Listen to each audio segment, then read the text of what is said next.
Assalamualaikum. Saksi kan?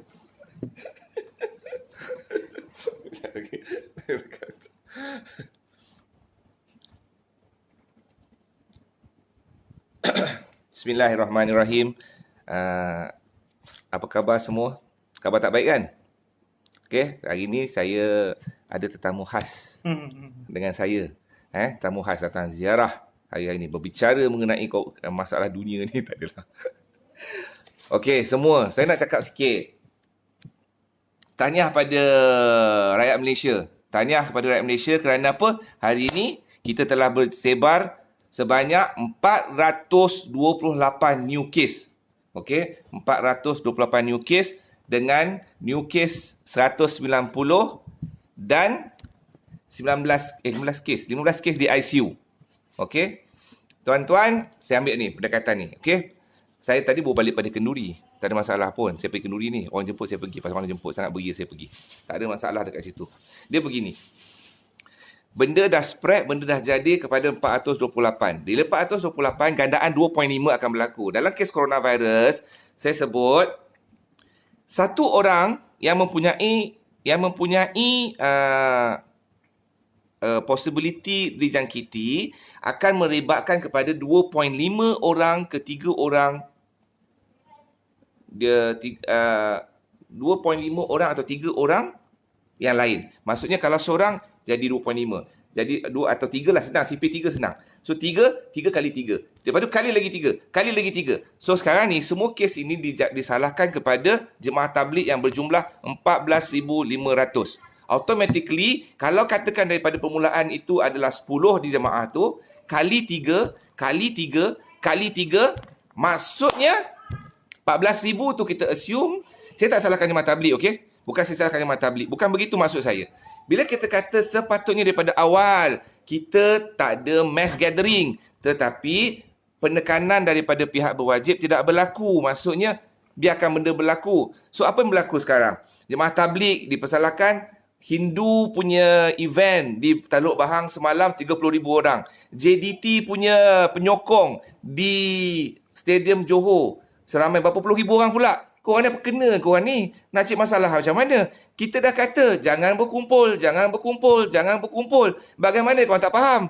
Kalau tak faham, duduk rumah sudah. Pasal sekarang ni menimbulkan masalah. Staf kerajaan, staf kesihatan, keletihan, kepenatan dan tak cukup tempat. Faham tak? Sekarang ni, masalah bukan masalah korang yang sakit. Masalah kita merebakkan pada orang semua. Kalau kerajaan isytihat untuk lockdown, yang mana semua doktor sekarang sepakat untuk lockdown. Bukan Dr. Zakrul je. Dr. Azam ke, banyaklah aku punya kawan-kawan yang lain dah sebut lockdown. Kita tahu kerajaan... Wajar. Ustaz Fauzan. Bukan jemaah tabligh bawah. Okey? Bila kita kata... kita lockdown, maksudnya kat sini nanti korang juga yang susah. Nak pergi pasar, nak pergi sakit, kerja. Jadi, jangan timbulkan fitnah. Especially kita yang Muslim. Kalau yang ada event, tak payah event. Kalau pergi semayang, Tok Imam tolong wirid, istighfar, disburse. Apa kita panggil? Bersurai. Dan tak perlu kita kata lama-lama lagi kat situ. Katakanlah nak buat ceramah, kan? Macam ceramah. Habis je, terus duduk jarak 1 meter, distance, social distance. Macam tak ada staff dah tu. Jauh je, kosong je macam tu. Kalau nak buat sangatlah. Dalam keadaan sekarang, yang paling selamat adalah menyelamatkan diri kalian daripada fitnah ni. Maksudnya, semua kuliah semua rest. 1 bulan ni rest. Ustaz-ustaz semua yang salam-salam semua, salam ke post semua. Tak payahlah untuk bulan ni, kan? Bukanlah dah tahu dah itu adalah sumber rezeki. Tapi lebih baik rasanya tak payah bila dekat masjid.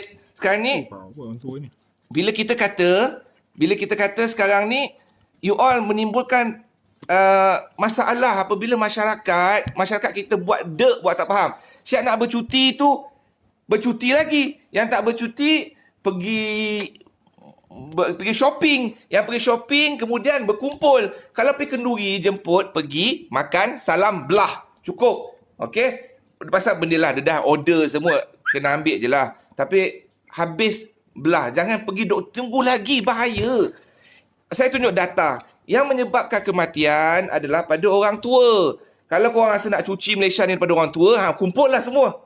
Biar orang muda je continue macam. Kan? Nak sangat cuci orang tua semua, yang geng Pakatan Harapan, yang Muafakat Nasional, tak payah berkumpul. Ahli politik, kalau kau nak selamatkan rakyat, kau duduk dekat pintu semua tu, kau jaga termometer. Jaga termometer. Okey? Jangan nak cerita pasal title lah.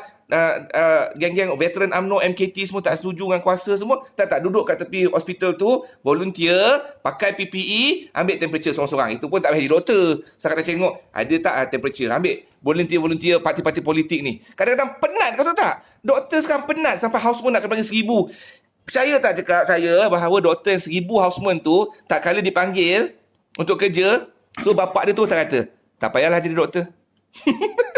Betul tak? Terus tak nak jadi doktor. Okey, saya tak nak berletir panjang, tapi 428 hari ni, besok kita akan dapat 1,000. Siapa tak dapat 1,000, saya belanja. Tapi, pasti dapat 1,000. Jadi, saya harap semua kena faham. Okey, faham bahawa ini kesulitan ni bukan pilih bangsa, bukan pilih agama, bukan pilih siapa-siapa. Semua akan kena. Tapi kematian pada orang lelaki yang veteran dan orang perempuan yang veteran, tu data dia. Budak kena tak teruk. Okey, yang masa Ustaz Fauzan, pak tegur doa dengan Allah pak masjid asal musibah tu, ambo tolak tepi bawah. Ambo ada tetamu istimewa bersama ambo sekarang, ambo serah kat dia. Assalamualaikum. Ya Allah, ramai gila doktor. Dekat ni Facebook kan? Facebook lah. Dia selalu di IG. Assalamualaikum, apa khabar semua? Jadi saya diberi ruang oleh Allah Subhanahu Wa Taala hari ni untuk menjadi tetamu kepada Dr. Zakrul yang asalnya nak cek, saja nak cek sebab kita kadang-kadang trauma juga ataupun rasa risau juga, rasa macam bila tengok orang batuk dekat sebelah walaupun batuk dia tak ada kena-mengena dengan COVID-19, kita pun rasa macam infected. Jadi atas inisiatif sendiri, maka saya pun menziarahi doktor lah. Jadi kalau apa-apa hal yang terjadi pada saya, dia pun turut sama sekali kuarantin, tak ada cakap banyak. Okey. So tak ada apa-apalah. Betul, dari segi keduniaan, dari segi orang kata bidang kedoktoran, memang fasalu ala dzikri in kuntum la ta'lamun lah. Bertanyalah kepada yang pakar sekiranya kita tidak mengetahui. Jadi dalam bab-bab kesihatan ini, maka orang yang alimnya adalah doktor-doktor yang mengambil orang kata berpuluh-puluh tahun mengkaji tentang kuman ataupun kesihatan dan seumpamanya. Maka ini adalah orang yang antara yang selayaknya untuk kita jadikan rujukan. Alright? Ramai doktor. Ustaz dia tanya tadi pasal solat kan Ustaz? Sikit-sikit pasal solat kumpul-kumpul. Solat dia kata pasal kumpul. Yelah, kadang-kadang sekarang ni isu yang terbaru berkenaan dengan orang mungkin akan gelabah ataupun terperanjat tentang isu kenapa nak batalkan solat Jumaat? Kenapa tak batalkan perhimpunan yang lain? Dia perbezaan seorang mufti ataupun ulama ataupun faqih ataupun mujtahid mengeluarkan fatwa ataupun keputusan tentang isu contohnya solat Jumaat, sebab dia merupakan satu orang kata dimensi yang khusus, ibadah yang khusus yang berkait rapat dengan kewajipan. Kalau tak pergi sembahyang Jumaat memang berdosa besar. Jadi untuk mengelakkan daripada individu tertentu dalam suasana darurat ini, dia merasakan risau, mungkin dia infected ataupun memberikan ancaman kepada nyawanya, tapi dalam waktu yang sama dia rasa berdosa besar sebab tak pergi sembahyang Jumaat, maka situasi ini perlu dikupas ataupun dikeluarkan keputusannya oleh mufti ataupun mereka yang terlibat dalam mengeluarkan keputusan-keputusan yang berkaitan dengan hukum hakam. Tapi ada pun pergi ke Giant, Maidin, pergi ke orang kata shopping komplek, perhimpunan-perhimpunan yang tak wajib, yang kedudukannya tidak sama dengan perhimpunan sembahyang Jumaat, maka itu tidak perlu keluar ataupun keputusan daripada mufti. Itu perbezaannya kenapa mufti hanya mengeluarkan larangan ataupun cadangan tidak wajib untuk sembahyang Jumaat. Itu satu. Yang kedua, bukan maksudnya tak wajib sembahyang Jumaat itu tidak wajib untuk melaksanakan solat secara total pada waktu zuhur. Sebab dia ada badal ataupun gantiannya pada sembahyang zuhur. Jadi nak katakan kenapa dibatalkan kefarduan? Kita tak batalkan kewajipan sembahyang Jumaat, kita cuma gantikan pada waktu zuhur. Dan ini pernah berlaku pada zaman Nabi SAW, kemudian para sahabat, iaitu dalam konsep tarkul wajibat, meninggalkan perkara yang wajib kerana ada unsur-unsur yang mendatang. Contohnya pada zaman Nabi dulu ataupun ada hadis-hadis dalil daripada Nabi meninggalkan solat Jumaat apabila terdapatnya hujan lebat. Maknanya masyaqqah di situ. Kita nak kaitkan hujan lebat pada zaman Nabi dengan pada zaman sekarang mungkin tak kenalah. Pada zaman Nabi dulu hujan lebat membawa masyaqqah. Zaman sekarang ada payung, ada kereta dan seumpamanya. Dengan syarat kita jujur dengan memahami konteks hadis tersebut. Itu yang kedua. Yang ketiga, apa poin dia doktor? Yang ketiga, apabila adanya kumpulan-kumpulan yang menyangkutkan isu COVID-19 ini dengan orang kata pergi kelab malam, pergi tempat-tempat yang ada kemungkaran, yang tu tak perlu keluarkan fatwa.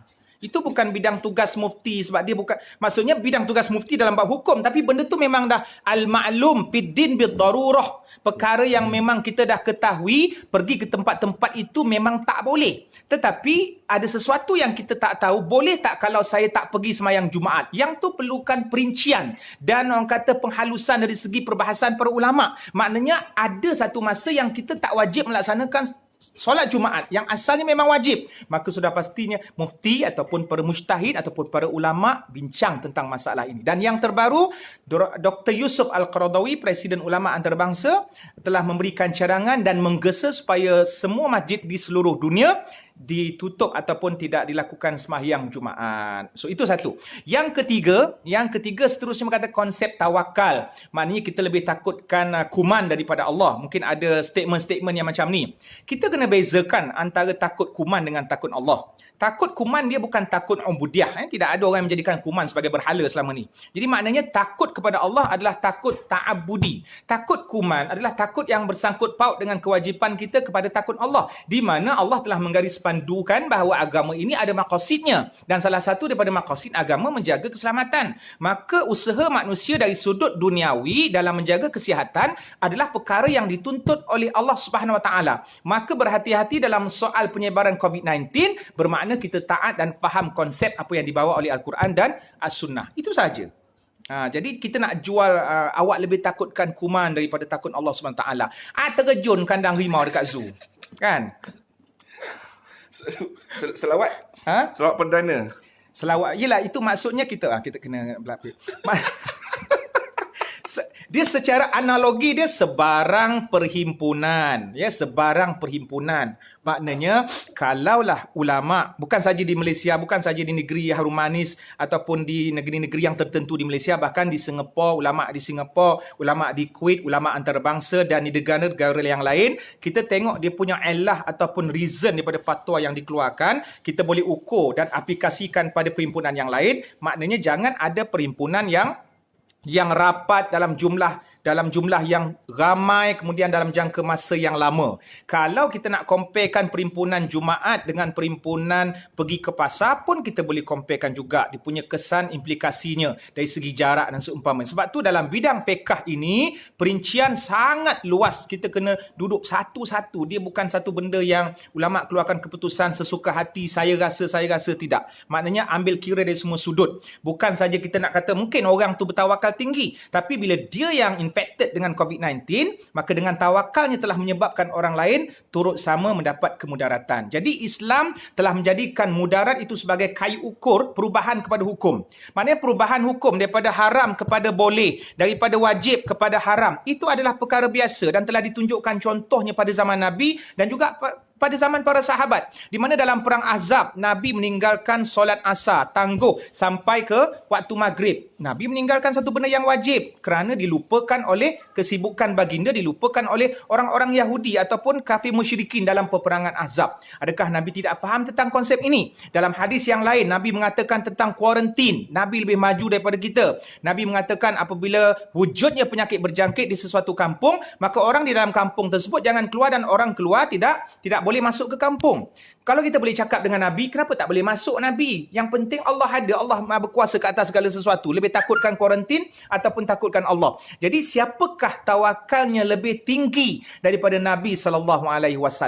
Dalam satu hadis yang diriwayatkan oleh Ibnu Hibban dan juga ada riwayat-riwayat yang lain yang telah dihukumkan hasan oleh salah seorang daripada muhaddisin kontemporari, iaitu Syekh Shu'aib Al-Arnaud, hadis hasan, apabila seorang lelaki bertanya kepada Rasulullah, "Ya Rasulullah, adakah aku lepaskan, tak payah ikat aku punya unta, kemudian aku bertawakal?" Nabi sebut bahkan kamu ikat, kemudian kamu bertawakal. Maknanya tawakal ini bukan tawakal membeliau buta, tapi tawakal ini mesti ada usaha yang bersifat keduniaan. Tawakal yang mesti ada al-kasbu, kita mesti buat kerja yang menuntut kepada tuntutan dunia dan akhirat, maka baru kita bertawakal. Itu konsep tawakal. Wallahualam.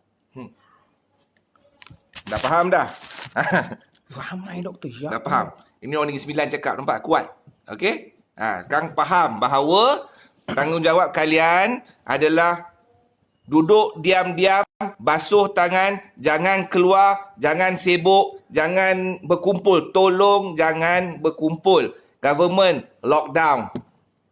Kita pohon lockdown. Tulis semua status lockdown sajalah.